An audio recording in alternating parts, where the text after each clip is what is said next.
WikiLeaks founder Julian Assange tweeted, Trump, threatened by resistance, CIA alliance, gives CIA concessions from prosecuting WikiLeaks to hiding torture. Your response?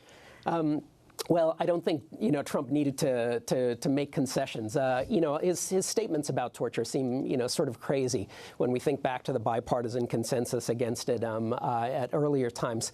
But, he may be crazy like a fox here. The polling data since the middle of the Bush administration shows consistently two things. One, that the public is unfamiliar with the idea that torture doesn't work. And second, that evangelicals strongly support torture, not because they think it works, but because they think it's justified punishment.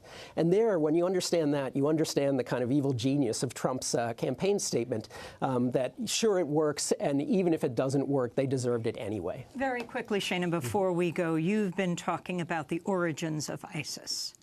Sure. I think, with everything that's in the news lately, it's important to remember something that got buried when it was first reported on, right when the torture report summary came out in late 2014, which is that 25 of the 27 top leaders of ISIS were all held together by the United States in Camp Bucca, which was a Guantanamo-like detention facility where we held both kind of religious radicals like Abu Bakr al-Baghdadi, who was there, and a whole bunch of people from the Ba'ath Party who were bureaucrats and military experts, generals from Saddam Hussein's army, right?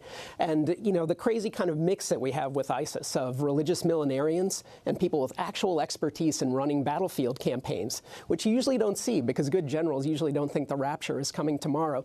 That was pulled together in Camp Bucca, where people were being abused because of their sectarian affiliation and their Muslim religion, right? Just like what happened at Guantanamo and Abu Ghraib and everywhere else. So, bottom line with ISIS is, and we see this reported so infrequently, is we made this. We created this movement and its leadership with our own misguided and amateurish detention and interrogation policies.